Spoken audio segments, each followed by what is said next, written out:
నమ్మించగలుగుతాం అనే ఒక్క దిక్కుమాలిన ఆలోచనలతో అడుగులు ముందుకు పడతా ఉన్నాయి అధ్యక్ష మరో వంక అధ్యక్ష అంతకుముందే అధ్యక్ష పేదలకు సంక్షేమ పథకాలు జగన్ ఎక్కువగా ఇచ్చేస్తున్నాడని ఇది నిజంగా దిస్ ఇస్ వెరీ ఇంపార్టెంట్ అధ్యక్ష ఎందుకనంటే ఈ మాదిరిగా తను కిచిడి తయారు చేసేటప్పుడు మరో వంక ఒకసారి గమనించినట్టయితే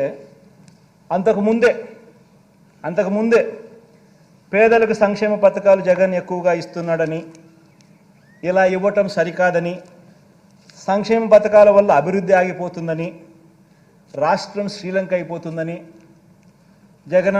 జగన్ మాదిరిగా డీబీటీ చేస్తే రాష్ట్రం శ్రీలంక అయిపోతుందని ఇదే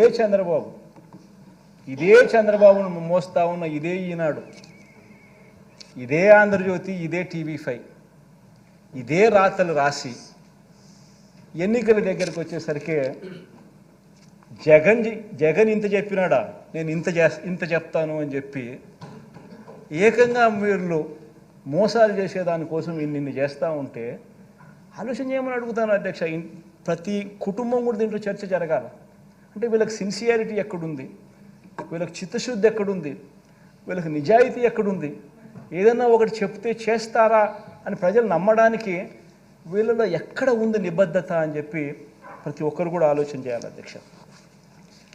అధ్యక్ష. వీళ్ళు ఏ ఒక్కరూ కూడా అధ్యక్ష అధికారం అన్నది కేవలం ప్రజలకు మంచి చేయడం కోసం వీళ్ళు ఉపయోగపెట్టుకునే దానికోసం రావడం లేదు అధ్యక్ష అధికారంలోకి. వీళ్ళకి అధికారం ఎందుకు కావాలి అని అంటే ప్రజలను మోసం చేయడానికి వీళ్ళు దోచుకొని పంచుకునే దానికోసం మాత్రమే అధికారం వీళ్ళకి కావాలి అధ్యక్ష. చంద్రబాబు నాయుడు గారు ఏం హిస్టరీ అయినా గమనించినా కూడా అదే కనిపిస్తుంది అధ్యక్షగా. ఏ మేనిఫెస్టో అయినా చంద్రబాబు నాయుడు గారిని తీసుకోండి. 1994లో చంద్రబాబు నాయుడు గారు తన మేనిఫెస్టోలో చెప్పిన మేనిఫెస్టో తీసుకున్నా ఇవే మోసాలే కనిపిస్తాయి, ఇవే మోసాలే కనిపిస్తాయి. 1999లో తాను ఇచ్చిన మేనిఫెస్టో గమనించినా ఇటువంటి మోసాలే కనిపిస్తాయి. ఇక లేటెస్ట్గా 2014 అయితే అందరికీ బాగా గుర్తుంటాయి. ఆ 2014లో ఇచ్చిన మేనిఫెస్టో మన అందరికీ కూడా గుర్తుంటుంది, ప్రజలందరికీ కూడా గుర్తుంటుంది. ఆ మేనిఫెస్టో కూడా చూస్తే కూడా అవే కనపడతాయి. ఆయన తొలి సంతకాలు అధ్యక్ష, ఆయన తొలి సంతకాలు సామాజిక వర్గాలకు ఇచ్చిన వాగ్దానాలు, రైతులకు ఇచ్చిన వాగ్దానాలు, అక్క చెల్లెమ్మలకు ఇచ్చిన వాగ్దానాలు, పిల్లలకి ఇచ్చిన వాగ్దానాలు, నిరుద్యోగులకు ఇచ్చిన వాగ్దానాలు, ఇలా మొత్తంగా 650 వాగ్దానాలతో మేనిఫెస్టో రిలీజ్ చేసి అందులో కనీసం 10% కూడా అమలు చేయకుండా ఆ మేనిఫెస్టో ఎక్కడుంది అని చెప్తే దాన్ని కూడా కనిపించుకోకుండా వెబ్సైట్లలో నుంచి తీసేసే పరిస్థితిలోకి పోయినాడు అని అంటే ఇలాంటి వ్యక్తి 2024 ఎన్నికల్లో ఇలాంటి వ్యక్తిని నమ్మడం కరెక్టేదా అని చెప్పి ప్రతి ఒక్కరూ ఇంట్లో ఆలోచన చేసుకోవాలి అధ్యక్ష.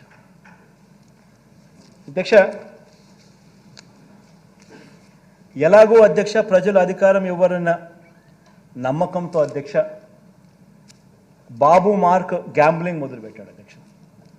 ఎట్టాగో ప్రజల అధికారంలోకి ఈయనకి ఇవ్వరు, ఈయన అధికారంలోకి వచ్చేది లేదు, ప్రజలు ఎలాగో ఈయన నమ్మరు కాబట్టి చెప్పే మాటలు గ్యాంబ్లింగ్ తరహాలో చెప్పడం మొదలుపెట్టాడు అధ్యక్ష.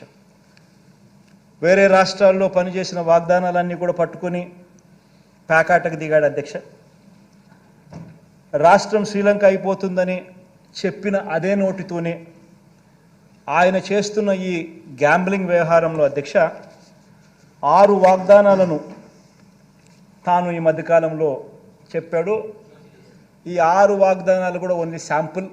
ఈ 6 వాగ్దానాలు ఇంకా ఈ 6 వాగ్దానాలకు ఇంకా అదనపుగా చాలా వస్తాయి అని చెప్పి కూడా చెప్పాడు అధ్యక్ష. నేను ఒకసారి ఇక్కడ ప్రతి ఒక్కరికి కూడా ఆలోచన చేయమని అడుగుతా ఉన్నాను. స్లైడ్ నెంబర్ 13 ఒకసారి ప్రజెంటేషన్ ఏమా అధ్యక్ష. ఇది మన పార్టీకి సంబంధించింది అధ్యక్ష.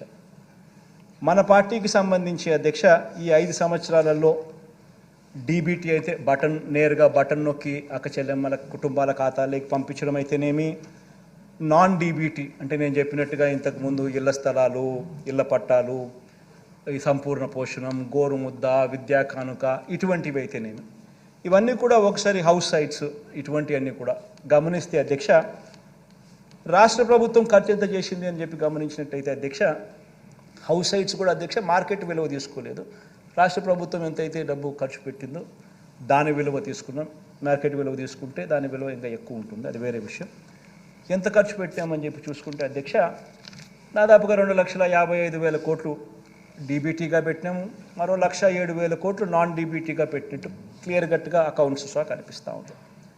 అంటే మొత్తంగా సంవత్సరానికి 72,000, సంవత్సరానికి 70,000 కోట్ల రూపాయలు రాష్ట్ర ప్రభుత్వం 5 సంవత్సరాలలో సంవత్సరానికి 5,000 కోట్ల రూపాయలు, 70,000 కోట్ల రూపాయలు ఖర్చు చేసినట్టుగా ఇక్కడ మనం చేయగలిగాము అధ్యక్ష, చూపిస్తూ ఉన్నాం అధ్యక్ష. మరి దీంట్లో కూడా అధ్యక్ష గమనించాల్సింది ఏంటంటే అధ్యక్ష, మనం ఈ 70,000 కోట్ల సంవత్సరానికి మనం ఖర్చు చేసేది మనం పెడితే ఎన్నికి దీంట్లో ఏ ప్రభుత్వం అన్నా రాని అధ్యక్ష, ఏ ప్రభుత్వం అన్నా రాని అధ్యక్ష, కొన్ని పథకాలు ఎవరు రద్దు చేయలేరు అధ్యక్ష. ఇప్పుడు మనం 66,34,000 మందికి నేను పెన్షన్ ఇస్తూ ఉన్నాం. మనం ఈ 66,34,000 మందికి మనం పెన్షన్ ఇస్తూ ఉన్నాం. దానికి సంవత్సరానికి అయ్యే ఖర్చు 23,600 కోట్లు. ఇది ఏ ప్రభుత్వమైనా రద్దు చేసే పరిస్థితి ఎవరికీ లేదు, ఎవరైనా ఇది చేయాల్సిందే. ఉచిత విద్యుత్, రైతన్నలకు ఇచ్చే ఉచిత విద్యుత్ 11,000 కోట్ల రూపాయలు ఖర్చు అవుతుంది. ఇది కూడా ఎవడు రద్దు చేసే పరిస్థితి లేదు. సబ్సిడీ కింద బియ్యం, సివిల్ సప్లైస్ 4,600 కోట్ల రూపాయలు మనం ఖర్చు చేస్తూ ఉన్నాం. ఇది కూడా ఎవరు టచ్ కూడా చేయలేని సబ్జెక్టు. ఆరోగ్యశ్రీ, ఆరోగ్య ఆసరా 104, 108 4,400 కోట్ల రూపాయలు మనం ఖర్చు చేస్తూ ఉన్నాం సంవత్సరానికి. ఇది కూడా ఎవరు టచ్ చేయలేని సబ్జెక్ట్. ఫీజు రీఎంబర్స్మెంట్, పూర్తి ఫీజు రీఎంబర్స్మెంట్ విద్యా దీవెన కింద మనం ఇస్తూ ఉన్నాం. 2,800 కోట్ల రూపాయలు ఖర్చు చేస్తూ ఉన్నాం విద్యా దీవెన కింద. ఎవరు కూడా ఇది టచ్ చేయలేని సబ్జెక్ట్.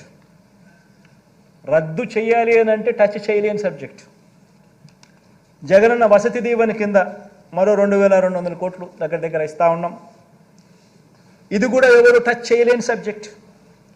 సంపూర్ణ పోషణం కింద గర్భిణీ స్త్రీలకు, బాలింతలకు, చిన్నారులకు, 6 ఏళ్ల లోపున్న పిల్లలకు సంపూర్ణ పోషణం కింద పౌష్టిక ఆహారం కోసం డబ్బులు ఇస్తూ ఉన్నాం 2,200 కోట్లు. ఎవరు టచ్ చేయలేని సబ్జెక్ట్. గోరుముద్ద కింద ప్రతి బడిలోనూ పిల్లలకు మంచి న్యూట్రిషియస్ ఫుడ్ పెడతా ఉన్నాం. రోజుకొక మెనూతో పెడతా ఉన్నాం. ఎవరూ కూడా దీన్ని టచ్ చేయలేని సబ్జెక్ట్. 1,900 కోట్ల రూపాయలు ఖర్చు అవుతా ఉంది. ఈ 8 పథకాల అధ్యక్ష, నేను పైన చెప్పినట్టు 8 పథకాలకే 52,700 కోట్ల రూపాయలు అవుతా ఉన్నాయి. 8 పథకాలకే. అంటే ఎవరైనా కూడా టచ్ చేయాలంటే కూడా టచ్ చేయలేని సబ్జెక్ట్స్.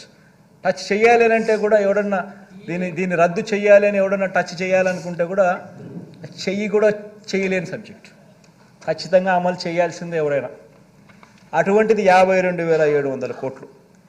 మళ్ళీ ఈ 52,700 కోట్లకు చంద్రబాబు నాయుడు గారు ఇప్పుడు చెప్పిన ఈ 6 హామీలు ఇవి కూడా యాడ్ చేస్తే, ఈ స్లైడ్ 14 చూపించాం, 14, ఈ 6 కూడా యాడ్ చేస్తే ఏమన్నాడు,